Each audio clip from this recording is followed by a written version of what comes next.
कोई लालू यादव ऐसे ही नहीं बन जाता।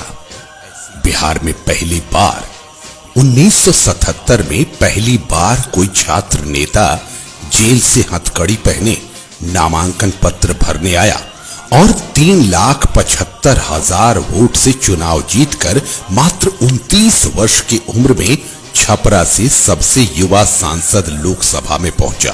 10 मार्च 1990 को पहली बार कोई व्यक्ति मुख्यमंत्री पद का शपथ राजभवन की बजाय गांधी मैदान में आम जनता के सामने लिया। 1990 में पहली बार कोई ऐसा मुख्यमंत्री हुआ जो मुख्यमंत्री आवास और सरकारी गाड़ी छोड़कर बड़े भाई के चपरासी क्वार्टर्स में रहने और साइकिल की सवारी करने का फैसला किया। पहली बार मुख्यमंत्री पद संभालने के पश्चात जनता से पहली मुलाकात में कहा, वोट का राज मतलब छोट का राज। आप लोग मालिक हो, मालिकों पर अत्याचार नहीं चलेगा। पहली बार किसी मुख्यमंत्री ने बेली रोड, अशोक राजपथ, बुद्ध मार्ग और कदम कुआं रोड पर रिक्शा वालों, ठेला वालों और दैनिक मजदूरी करने वालों के लिए 300 रैन बसेरे बनवाए। पहली बार किसी मुख्यमंत्री ने ऐलान किया कि सरकार पटना क्लब की 60% जमीन वंचित तबकों के लिए आरक्षित करेगी। डोम, चमार और उन जैसी जातियों के लोग पटना क्लब में शादी की पार्टियां आयोजित कर सकेंगे। वे गरीब हैं, इसलिए महंगी शराब या मुर्गा मटन का खर्च वहन नहीं कर सकते, इसलिए उनको क्लब में अपनी पार्टी में ताड़ी पीने और सुअर का गोश्त खाने की आजादी होगी। पहली बार किसी मुख्यमंत्री ने अविभाजित बिहार के 600 ब्लॉक में मात्र 1 साल में गरीबों के लिए 60,000 आवासों का निर्माण करवाया। पहली बार किसी मुख्यमंत्री ने पटना के राजा बाजार, शेखपुरा, लोहानीपुर, राजेंद्र नगर और कंकड़ बाग जैसे संपन्न इलाकों में दलितों के लिए बहुमंजिला भवन बनवाया।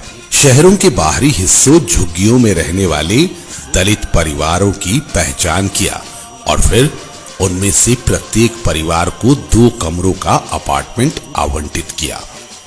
पहली बार देश में गरीबों को नगद हस्तांतरण की प्रक्रिया बिहार में शुरू की गई।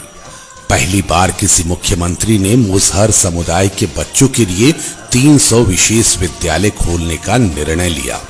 साथ ही 150 चरवाहा विद्यालय खोला गया, जहां मवेशी चराने वाले बच्चे अपने मवेशी साथ लेकर विद्यालय जा सकते थे, क्योंकि विद्यालय परिसर में मवेशियों को चराने की भी व्यवस्था थी। इसमें 2 घंटा किताबी ज्ञान और 4 घंटे कौशल ज्ञान का प्रावधान था। इन विद्यालयों में कलम, किताब और कपड़ों के साथ मिड डे मील की भी व्यवस्था थी।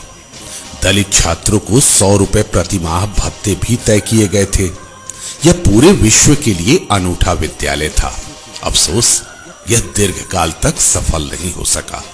पहली बार किसी मुख्यमंत्री ने सख्ती से कहा कि पुलिस थाने आने वाले गरीबों को बैठने के लिए कहें, उनके साथ सम्मान के साथ पेश आएं। यदि उनकी शिकायत में दम हो तो उस पर कार्रवाई करें। यदि ऐसा न हो तो आप उचित कारण बताकर प्राथमिकी FIR दर्ज करने से मना कर सकते हैं, लेकिन उनके साथ दुर्व्यवहार न करें।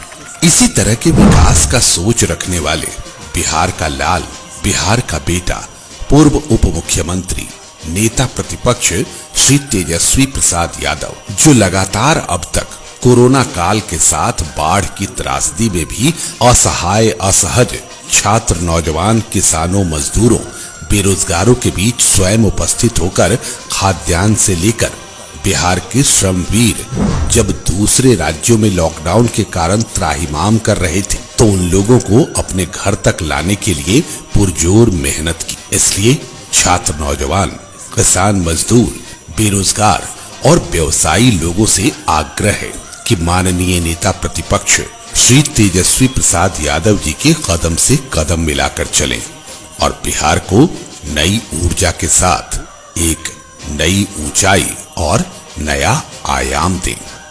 राष्ट्रीय जनता दल जिंदाबाद, लालू यादव जिंदाबाद, बिहार की जनता जिंदाबाद।